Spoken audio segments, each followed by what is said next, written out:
ಒಬ್ರಲ್ಲ ಇಬ್ರಲ್ಲ ಈಗ ಈ ಬಣಕ್ಕೆ ಸೇರ್ಪಡೆಗೊಳ್ತಾ ಇರುವಂತಹ ಸಂಖ್ಯೆ ಕೂಡ ಜಾಸ್ತಿ ಆಗ್ತಾ ಇದೆ.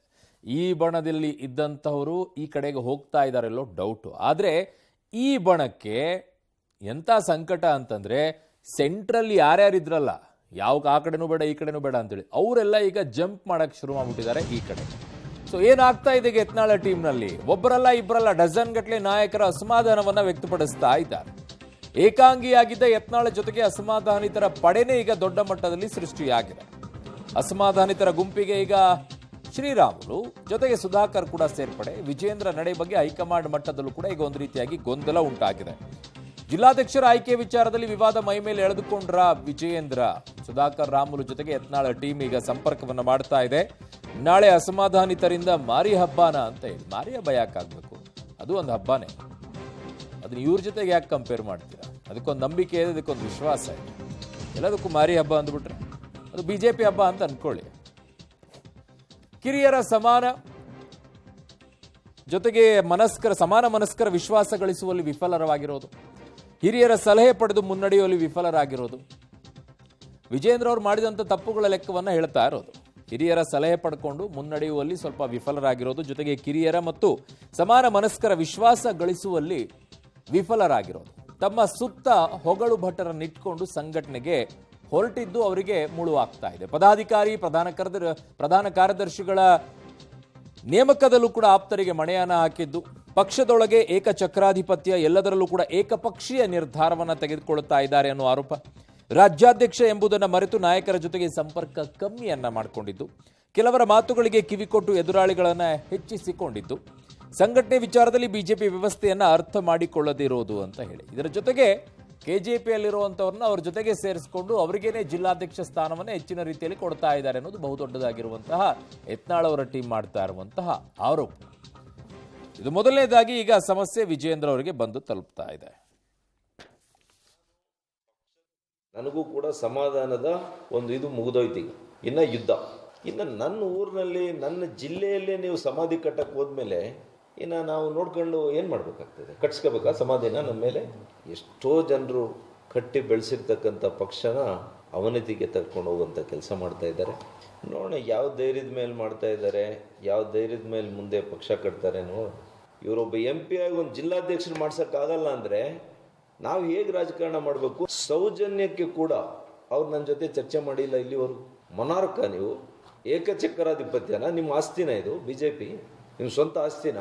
ಬನ್ನಿ ಬನ್ನಿ ನೋಡೋಣ. ಚಿಕ್ಕಬಳ್ಳಾಪುರ, ಕೋಲಾರ, ಬೆಂಗಳೂರು ಗ್ರಾಮಾಂತರದಲ್ಲಿ ಒಂದು ಸೀಟ್ ಗೆಲ್ಲಿ ನೋಡೋಣ. ಚಾಲೆಂಜ್ ಮಾಡ್ತೀನಿ, ಒಂದು ಸೀಟ್ ಗೆಲ್ಲಿ ನೀವು ನೋಡೋಣ ನಿಮ್ಮ ನಾಯಕತ್ವದಲ್ಲಿ. ನೋಡೋಣ. ಈಗ ನಮ್ಮೆಲ್ಲ ಮುಖಂಡರುಗಳು ಸೇರಿ ಎಲ್ಲ ಮಾತನಾಡಿ ಮುಂದೆ ಏನು ಮಾಡಬೇಕು ಅಂತ ತೀರ್ಮಾನವನ್ನು ಮಾಡ್ತೀವಿ. ಆದರೆ ಪಕ್ಷ ಏನು ತೀರ್ಮಾನ ಮಾಡಿದೆ ಜಿಲ್ಲಾ ಮಟ್ಟದಲ್ಲಿ ಅದಕ್ಕೆ ಕೇಂದ್ರದಿಂದ ಸಮ್ಮತಿನೂ ಕೂಡ ಸಿಕ್ಕಿದೆ. ಅದನ್ನು ನಂದು ಯಾವುದೇ ರೀತಿ ನನ್ನ ಮೂಗು ತೋರ್ಸಕ್ಕಂಥ ಕೆಲಸ ಆಗಿಲ್ಲ. ಹಾಗಾಗಿ ಈ ರೀತಿ ಹೇಳಿಕೆಗಳನ್ನು ಕೊಡ್ತಕ್ಕಂಥದ್ದು ಖಂಡಿತ ಇದು ಪಕ್ಷಕ್ಕೂ ಕೂಡ ಗೌರವ ತಂದುಕೊಡೋದಿಲ್ಲ, ಅವರು ಕೂಡ ಗೌರವ ತಂದುಕೊಡೋದಿಲ್ಲ. ಹಾಗಾಗಿ ಅವ್ರು ಏನು ವಿಜಯೇಂದ್ರ ತಿದ್ಕೋಬೇಕು ಅಂತ ಹೇಳಿದ್ದಾರೆ, ನಾನು ಆ ಥರ ಏನು ತಿದ್ಕೋಬೇಕು ಅಂತ ಅವರ ಅಪೇಕ್ಷೆ ಇದೆ. ಅವರೆಲ್ಲ ಬೇರೆ ಎಲ್ಲರೂ ಅಪೇಕ್ಷೆ ಇದೆ. ನನ್ನ ತಿದ್ಕೊಳ್ತಕ್ಕಂಥ ಇದು ನಾನು ಕೂಡ ಅದನ್ನು ಮಾಡ್ತೇನೆ. ಸುಧಾಕರ್ವನ್ನು ಕೂಡ ಭೇಟಿ ಮಾಡ್ತೇನೆ. ಅವ್ರು ಯಾವ ರೀತಿ ನಾನು ತಿದ್ಕೋಬೇಕು ಅಂತೇಳಿ ಪಾಪ ಅವ್ರ ಅಪೇಕ್ಷೆ ಇದೆ. ಅದ್ರ ಪ್ರಕಾರ ನಾನು ಕೂಡ ತಿದ್ಕೊಳ್ತೇನೆ. ಮುಗೀತು, ಇನ್ಮೇಲೆ ಯುದ್ಧ ಅಷ್ಟೇ. ಆ ರೀತಿ ಮಾತನಾಡಬಾರ್ದು. ನಾನು ಹೇಳಿದ್ನಲ್ಲ, ನಾನೊಬ್ಬ ರಾಜ್ಯದ ಅಧ್ಯಕ್ಷ, ಇದೇನು ಮಂತ್ರಿ ಸ್ಥಾನ ಅಲ್ಲ. ನಾನು ಮನೆ ಮಾಟ ಬಿಟ್ಟು ಕೆಲಸ ಮಾಡ್ತಾ ಇದ್ದೇನೆ, ಪಕ್ಷ ಸಂಘಟನೆ ಮಾಡ್ತಾ ಇದ್ದೇನೆ. ಇದು ಪಕ್ಷ ಅವ್ರ ಸ್ವತ್ತು ಅಲ್ಲ, ನನ್ನ ಸ್ವತ್ತು ಅಲ್ಲ. ಲಕ್ಷಾಂತರ ಕಾರ್ಯಕರ್ತರು ಪಕ್ಷಕ್ಕೋಸ್ಕರ ದುಡಿತಾ ಇದ್ದಾರೆ. ಹಾಗಾಗಿ ಇದು ಪಕ್ಷ ನನ್ನ ಸ್ವತ್ತು. ನಾನು ಮುಂದೆ ಮುಖ್ಯಮಂತ್ರಿ ಆಗಬೇಕು, ಇದನ್ನು ಕಣ್ಮುಂದಿಡ್ಕೊಂಡು ಪಕ್ಷ ಸಂಘಟನೆ ಮಾಡ್ತಾ ಇಲ್ಲ. ನಾವು ಇವ ಚಡ್ಡಿ ಹಾಕೋ ಮುಂದೆ ನಾವು ಪಕ್ಷ ಜಿಲ್ಲಾಧ್ಯಕ್ಷ ಆಗಿ, ರಾಜ್ಯ ಉಪಾಧ್ಯಕ್ಷ ಆಗಿ, ಕೋರ್ ಕಮಿಟಿ ಸದಸ್ಯರೇ ಕೆಲಸ ಮಾಡಿ ನಾವೆಲ್ಲ. ಬೊಮ್ಮಾಯರಾಗಲಿ, ಆರ್ ಅಶೋಕ್ ಆಗಲಿ, ಯತ್ನಾಳ್ ಆಗಲಿ, ಯಡಿಯೂರಪ್ಪ ಒಬ್ಬರೇ ಪಾರ್ಟಿ ಕಟ್ಟು ಅಧ್ಯಕ್ಷ ಆಗಲಿಲ್ಲ, ಮುಖ್ಯಮಂತ್ರಿ ಆಗಲಿಲ್ಲ. ನಾವೆಲ್ಲ ದುಡಿಮೆ ಇದೆ. ಈ ಬಚ್ಚನಿಂದ ಏನು ಕಲಿಬೇಕಾಗಿಲ್ಲ ನಾವು. ನಿಮ್ಮ ಅಪ್ಪನ ಅಂಜಿಸಿರ್ಬೋದು, ಎಲ್ಲರನ್ನೂ ಅಂಜಿಸ್ಲಿಕ್ಕೆ ಆಗೋದಿಲ್ಲ ಕರ್ನಾಟಕದಲ್ಲಿ. ಎಲ್ಲರಿಗೂ ಭಯದ ವಾತಾವರಣ ನಿಮ್ಮ ಅಪ್ಪಗೆ ನಿಮ್ಮ ಮನೆಯಾಗ ಮಾಡಿರ್ಬೋದು, ನಮಗಲ್ಲ. ತಯಾರಿದ್ದೀವಿ ನಾವು, ಸತ್ಯದ ಪರವಾಗಿ ನಿಲ್ತೀವಿ. ನೋಡೋಣ.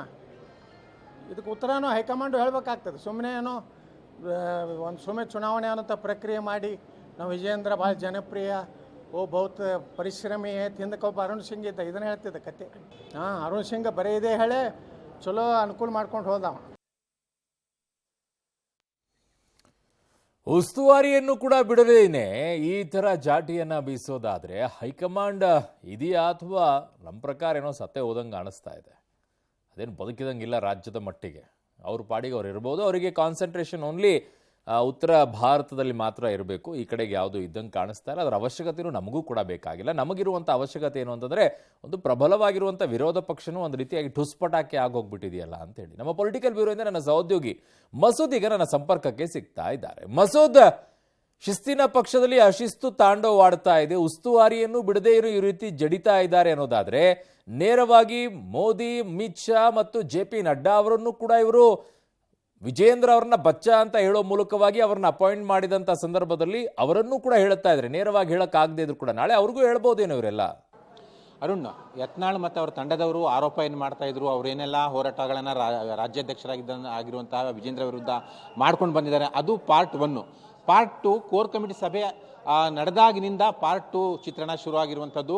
ಯತ್ನಾಳ್ ಅವರ ಆರೋಪಗಳು ಏನೆಲ್ಲ ಇದ್ದಾವೆ ಅದಕ್ಕೆ ಪುಷ್ಟಿ ಕೊಡುವಂಥದ್ದು, ಜೊತೆಗೆ ಅದಕ್ಕೆ ಮತ್ತಷ್ಟು ಆರೋಪಗಳನ್ನು ಸೇರ್ಪಡೆ ಆಗುವಂತಹ ಪರಿಸ್ಥಿತಿ ಕೋರ್ ಕಮಿಟಿ ಸಭೆ ನಂತರ ಶುರುವಾಗಿದೆ. ಯತ್ನಾಳ್ ಅವರ ಅಸಮಾಧಾನ, ಅವರ ಪ್ರತ್ಯೇಕ ಸಭೆಗಳು, ಬಂಡಾಯ ಇವೆಲ್ಲವನ್ನು ಕೂಡ ನೋಡಿದಂತಹ ತಟಸ್ಥ ನಾಯಕರು ಸೈಲೆಂಟ್ ಆಗಿದ್ರು ಒಂದು ಹಂತದವರೆಗೆ.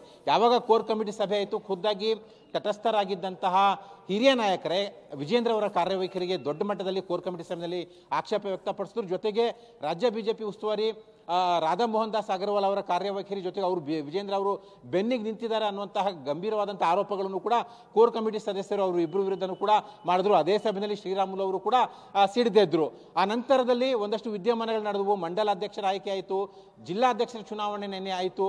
ಒಟ್ಟು 23 ಜಿಲ್ಲೆಗಳಿಗೆ 39 ಸಂಘಟನಾತ್ಮಕ ಜಿಲ್ಲೆಗಳ ಪೈಕಿ 23ಕ್ಕೆ ಚುನಾವಣೆ ನಡೆದು ಅಧ್ಯಕ್ಷರ ಆಯ್ಕೆ ಆಗಿದೆ. ಈ ಪೈಕಿ 16 ಹಳಬ್ರೆ ಅಧ್ಯಕ್ಷರನ್ನ ಮುಂದುವರಿಸಲಾಗಿದೆ. ಎಲ್ಲರೂ ಕೂಡ ವಿಜೇಂದ್ರ ಬೆಂಬಲಿಗರು ಅನ್ನುವಂಥದ್ದು ಆರೋಪವನ್ನು ಬಹಳಷ್ಟು ನಾಯಕರು ಮಾಡ್ತಾ ಇದ್ದಾರೆ. ಇನ್ನು 6 ರಿಂದ 7 ಹೊಸ ಅಧ್ಯಕ್ಷರ ನೇಮಕ ಆಗಿದೆ. ಎಲ್ಲೋ ಒಂದು ಕಡೆ ಚಿಕ್ಕಬಳ್ಳಾಪುರದಲ್ಲಿ ಜಿಲ್ಲಾಧ್ಯಕ್ಷರ ಆಯ್ಕೆಯ ವಿಚಾರದಲ್ಲಿ ನನ್ನ ಅಭಿಪ್ರಾಯ ಪಡೆಯಲಿಲ್ಲ ಅನ್ನುವಂತಹ ಆರೋಪವನ್ನು ಸುಧಾಕರ್ ಯಾವಾಗ ಮಾಡಿದ್ರು, ಆ ನಂತರದಲ್ಲಿ ಬೇರೆ ಬೇರೆ ಜಿಲ್ಲೆಗಳಲ್ಲಿ 6-7 ಜಿಲ್ಲೆಗಳಲ್ಲಿ ಪ್ರಮುಖ ನಾಯಕರು ಈ ಆರೋಪಗಳನ್ನ ಮಾಡ್ತಾ ಇದ್ದಾರೆ. ಶಿವಮೊಗ್ಗ, ಈ ಕಡೆ ಕೋಲಾರ, ವಿಜಯಪುರ, ಚಿಕ್ಕಮಗಳೂರಲ್ಲಿ ಅಸಮಾಧಾನ ಇದೆ. ಆದರೆ ಬಹಿರಂಗವಾಗಿ CT ರವಿ ಅವರು ಕೂಡ ಮಾತಾಡ್ತಾ ಇಲ್ಲ. ವಿಜಯಪುರದಲ್ಲಿ ಇವತ್ತು ಯತ್ನಾಳ್ ಅವರು ಬೆಂಗಳೂರಲ್ಲಿ ವಿಜಯಪುರ ಜಿಲ್ಲಾಧ್ಯಕ್ಷರ ಬಗ್ಗೆ ಮಾತಾಡಿದ್ರು. ಒಂದು ಕಡೆ ಹಿರಿಯ ನಾಯಕರು ಅಸಮಾಧಾನ ವ್ಯಕ್ತಪಡಿಸ್ತಾ ಬರ್ತಾ ಇದ್ದಾರೆ. ಇನ್ನು ಕೆಲ ನಾಯಕರು ಬಹಿರಂಗವಾಗಿ ಯಾವುದೂ ಆರೋಪ ಮಾಡ್ತಿಲ್ಲ, ಆದರೆ ಒಳಗೊಳಗೆ ವಿಜೇಂದ್ರ ಅವರ ಕಾರ್ಯವೈಖರಿಗೆ ಆಕ್ಷೇಪನ ವ್ಯಕ್ತಪಡಿಸ್ತಾ ಇದ್ದಾರೆ. ಈಗ ಒಂದು ರೀತಿಯಲ್ಲಿ ಯತ್ನಾಳ್ ಬಣದ ಜೊತೆಗೆ ತಟಸ್ಥ ನಾಯಕರು ಜೊತೆಗೆ ಜಿಲ್ಲಾಧ್ಯಕ್ಷ ಚುನಾವಣೆ ಆದ ನಂತರ ಕೆಲ ನಾಯಕರು ಏನು ಸಿಡಿದೆದ್ದಿದ್ದಾರೆ ಅವರೆಲ್ಲರೂ ಕೂಡ ಈಗ ಒಟ್ಟು ಆಗಿ ಒಂದು ರೀತಿಯಲ್ಲಿ ಹೈಕಮಾಂಡ್ ಅಂಗಳಕ್ಕೆ ಸೀರಿಯಸ್ ಆಗಿ ಕಂಪ್ಲೇಂಟ್ ತೆಗೆದುಕೊಂಡು ಹೋಗಬೇಕು ಅನ್ನುವಂಥ ಚರ್ಚೆಯಲ್ಲಿ ತೊಡಗಿರುವಂಥದ್ದು. ಆರೋಪಗಳನ್ನ ಎದುರಿಸ್ತಾ ಇದ್ದಾರೆ ವಿಜೇಂದ್ರ ಅವರು. ಖುದ್ದಾಗಿ ಸ್ವಪಕ್ಷೀಯವರಿಂದ ಒಂದು ರೀತಿ ಗೊಂದಲಗಳನ್ನ, ಆಕ್ಷೇಪಗಳನ್ನ ಎದುರಿಸ್ತಾ ಇದ್ದಾರೆ. ಒಂದು ರೀತಿಯಲ್ಲಿ ರಾಜ್ಯಾಧ್ಯಕ್ಷ ವಿಚಾರದಲ್ಲಿ ಯಾರನ್ನ ಆಯ್ಕೆ ಮಾಡಬೇಕು ಅನ್ನುವಂತಹ ಮಟ್ಟಕ್ಕೆ ಹೈಕಮಾಂಡೇ ಗೊಂದಲ ಆಗುವ ಮಟ್ಟಕ್ಕೆ ಈಗ ರಾಜ್ಯ ಬಿಜೆಪಿಯಲ್ಲಿ ಗೊಂದಲಗಳು ನಡೀತಾ ಇರುವಂಥದ್ದು. ಒಂದು ರೀತಿಯಲ್ಲಿ ಮೇಲಾಟಗಳು ನಡೀತಾ ಇದ್ದಾವೆ. ಈ ಎಲ್ಲವೂ ಕೂಡ ಸಂದೇಶ ಹೈಕಮಾಂಡ್ಗೆ ಹೋಗಬೇಕು. ಯಾಕಂದ್ರೆ ಮಂಡಲಾಧ್ಯಕ್ಷ, ಜಿಲ್ಲಾಧ್ಯಕ್ಷರ ವಿಚಾರದಲ್ಲಿ ವಿಜೇಂದ್ರ ಅವರು ತಮ್ಗೆ ಯಾರು ಬೇಕು ಅವ್ರನ್ನೇ ಆಯ್ಕೆ ಮಾಡ್ಕೊಂಡಿದ್ದಾರೆ. ಇದೆಲ್ಲವೂ ಕೂಡ ಏಕಪಕ್ಷೀಯ ನಿರ್ಧಾರಗಳು, ಜೊತೆಗೆ ಹಿರಿಯ ನಾಯಕರ ಸಲಹೆ ಪಡ್ಕೊಂಡಿಲ್ಲ ಅನ್ನುವಂಥ ಗಂಭೀರವಾದಂಥ ಆರೋಪ. ಈ ಹಿಂದೆ ಏನಿತ್ತು, ಅವರು ಅಡ್ಜಸ್ಟ್ಮೆಂಟ್ ರಾಜಕಾರಣ ಮಾಡ್ತಾರೆ, ತಮ್ಮ ಟೀಮ್ ರಚನೆ ಮಾಡ್ಕೊಂಡಿದ್ದಾರೆ, ಹಿರಿಯರ ಸಲಹೆಗಳನ್ನ ಕಡೆಗಣಿಸ್ತಾರೆ ಅನ್ನುವಂಥ ಆರೋಪ ಇತ್ತು. ಈಗ ಜಿಲ್ಲಾಧ್ಯಕ್ಷರ ಆಯ್ಕೆ ನಂತರ ಈ ಆರೋಪಗಳಿಗೆ ಮತ್ತಷ್ಟು ಪುಷ್ಟಿ ಬಂದಿದೆ. ಅಸಮಾಧಾನ ಯಾರಿದ್ದಾರೋ ಅವ್ರ ಜೊತೆ ಮತ್ತಷ್ಟು ಅಸಮಾಧಾನಿತರ ಸಂಖ್ಯೆ ಜಾಸ್ತಿ ಆಗಿದೆ. ಈಗ ಹೈಕಮಾಂಡ್ ಏನ್ ಮಾಡಬೇಕು ಅನ್ನುವಂಥ ಚರ್ಚೆ ಈಗ ರಾಜ್ಯ ನಾಯಕರು ಮಾಡ್ತಾ ಇದ್ದಾರೆ. ಎಲ್ಲರೂ ಕೂಡ ಹೈಕಮಾಂಡ್ಗೆ ಈಗಾಗಲೇ ಮೌಖಿಕ ದೂರು ನಿನ್ನೆಯಿಂದಲೂ ಕೂಡ ಕೊಡ್ತಾ ಇದ್ದಾರೆ. ಒಂದು ರೀತಿಯಲ್ಲಿ ಅಧಿಕೃತವಾಗಿ ದೆಹಲಿಗೆ ಹೋಗಿ ಭೇಟಿ ಕೊಟ್ಟು ವಿಜೇಂದ್ರ ಅವರ ವಿರುದ್ಧ ದೂರು ಕೊಡಬೇಕು ಅನ್ನುವಂಥ ಚರ್ಚೆ ಆಗ್ತಿದೆ.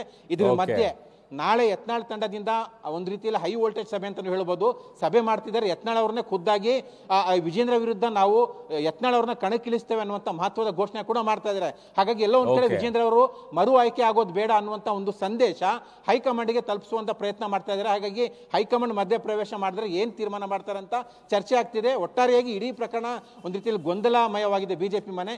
ಹೈಕಮಾಂಡ್ ಏನ್ ತೀರ್ಮಾನ ತೆಗೆದುಕೊಳ್ತಾರೆ ಅಂತ ಈ ಹಂತದಲ್ಲಿ ಬಹಳ ಕುತೂಹಲ ಮೂಡಿದೆ. ಅರುಣ್. ಓಕೆ ಮಸೂದ್, ನಿಮ್ಮೆಲ್ಲ ಮಾಹಿತಿಗೆ ಧನ್ಯವಾದಗಳು.